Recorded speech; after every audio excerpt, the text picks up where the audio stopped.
Welcome to another installment of This Is Not Normal on the Political Drain podcast with Drill Sergeant Doug, aka Admin Doug, a U.S. Army veteran, teacher, musician, and family man from Jamaica, now fights for justice and democracy through commentary and humor.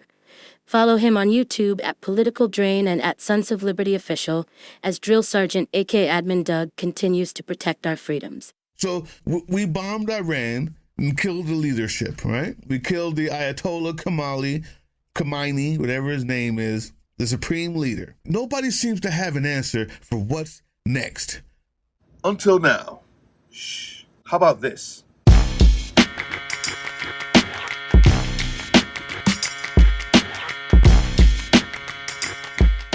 What's up, YouTube?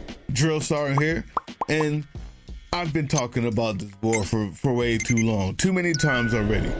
I don't want us to forget Donald Trump is in the Epstein files. We're not going to let this distract us from the fact that he's ruining our economy. He's putting soldiers in the streets. Even though the courts told him to take them away, he's just turned the new soldiers into what we call now ICE agents.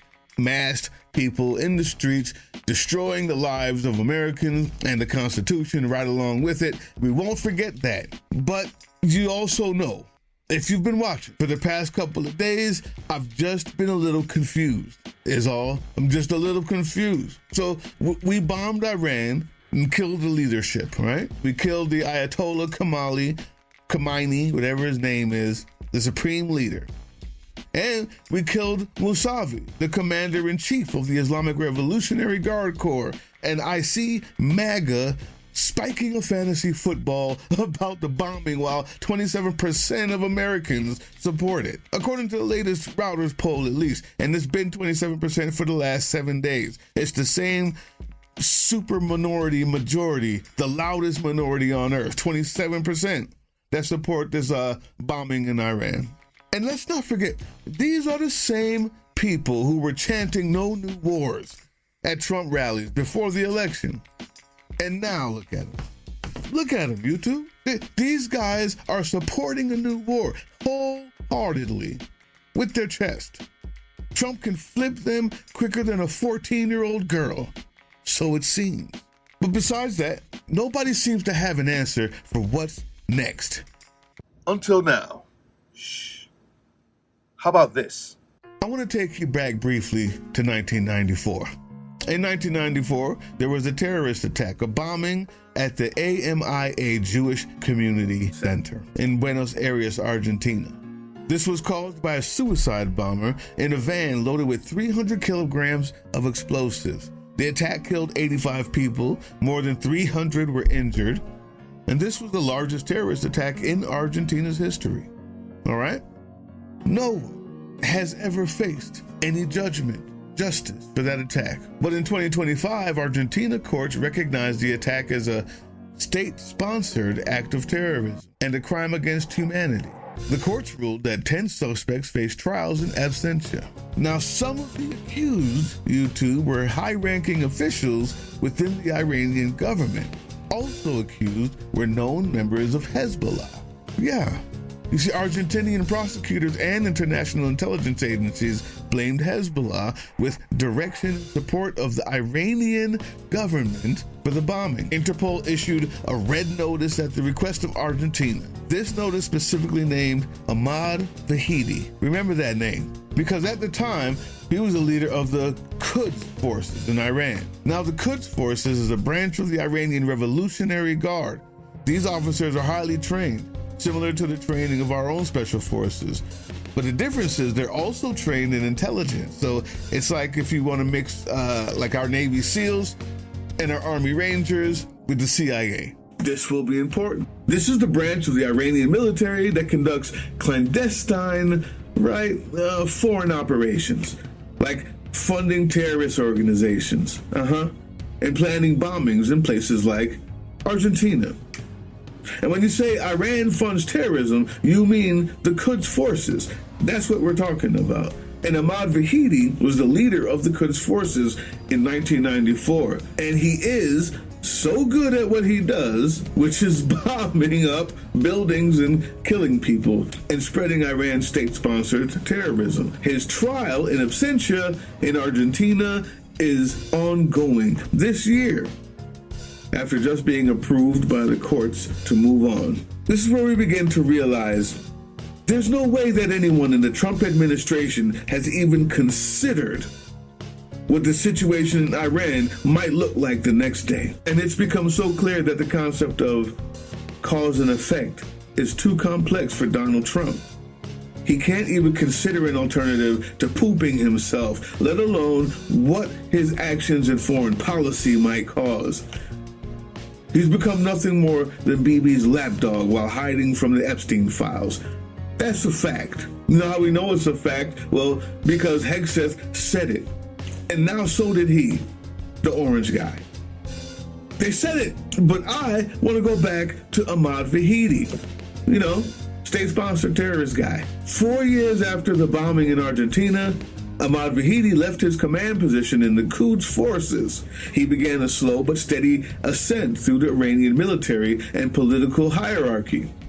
He served as Minister of Planning, Minister of Defense, Minister of the Interior, and several other prominent posts within the Iranian government. He was even president of the premier military academy at one point. And now, good and decent people of YouTube, this guy, Ahmad Vahidi, has a new position. The former commander of the Quds forces and the man that is most responsible for spreading state-sponsored Iranian terrorism has now been named the commander-in-chief of the entire Islamic Revolutionary Guard Corps. Let me say it again. The man that will stand trial in absentia in Argentina this year for terrorism charges has just been named the overall leader of the entire Iranian armed forces. This was a direct result of Donald Trump's bombing. Trump gave this guy a promotion. As if Mousavi, the guy Trump killed, wasn't bad enough, huh? As if that guy wasn't bad enough, now we have this known terrorist to deal with. And he will turn the entire Iranian army into the Quds forces. The branch of the military that are known terrorists, because that's how he was trained. That's what he knows. Planning and funding terrorist attacks is what he knows, and it's how they will fight. So I sure hope that the Epstein class down there in Mar-a-Lago enjoy their champagne toast and their high fives. But this is far from over. It looks like we're just getting started. We've lost 8 Americans already, many more injured. Now Iranians have just struck Saudi oil refinery, redid the same back, and it's back and forth, destruction, leaving our economy to also be counted among the casualties of this war.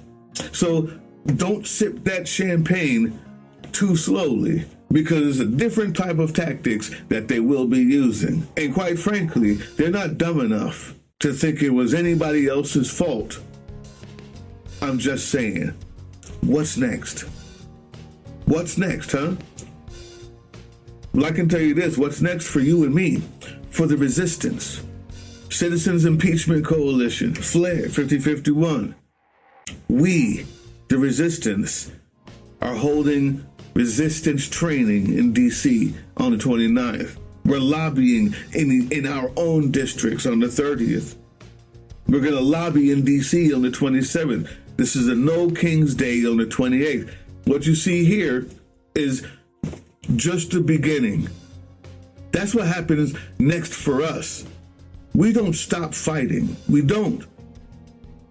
Right here, you're going to see a QR code. Click on that code. Find out more. You want to train? You want to learn how to be a part of the active resistance? More than just standing in the park. Direct action to the people who make the decisions. That's the key. That's the key. Now, I know my mic broke down a little bit halfway through, but I hope that you got the news. And when you ask yourself what's next, this is what's next. Because the time to fight is now. Hey, yeah, you. Before you click away to watch someone unbox a tactical toothbrush, let's talk about something real. Political Drain isn't just another content mill. We're a digital front in a very real war. Not with bullets, but with ideas, with action, and with solidarity. We pair urgent news with critical education. And we build community around actual resistance, not the hashtag kind. The kind that moves. But here's the thing. None of this is free. It isn't. Behind every video is time, labor, research, and some weird guy asking if we're going to pay the hosting bill. And yeah, some of that money goes to things we can't necessarily say out loud.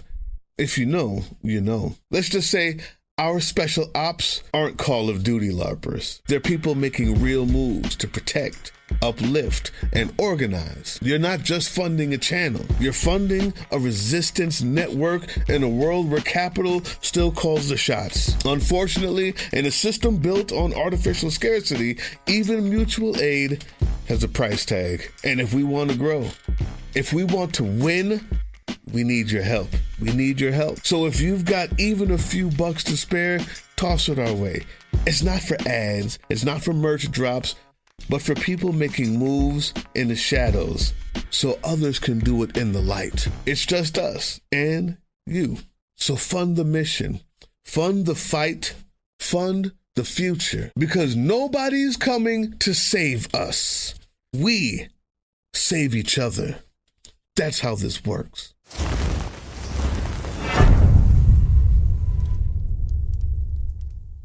That was the Political Drain podcast, which can be heard on www.groovechillradio.com/political-drain and can be viewed on the Political Drain YouTube channel anytime. Once again, thank you for listening to Groove Chill as we resist fascism in any form, pursue democracy, peace, and love.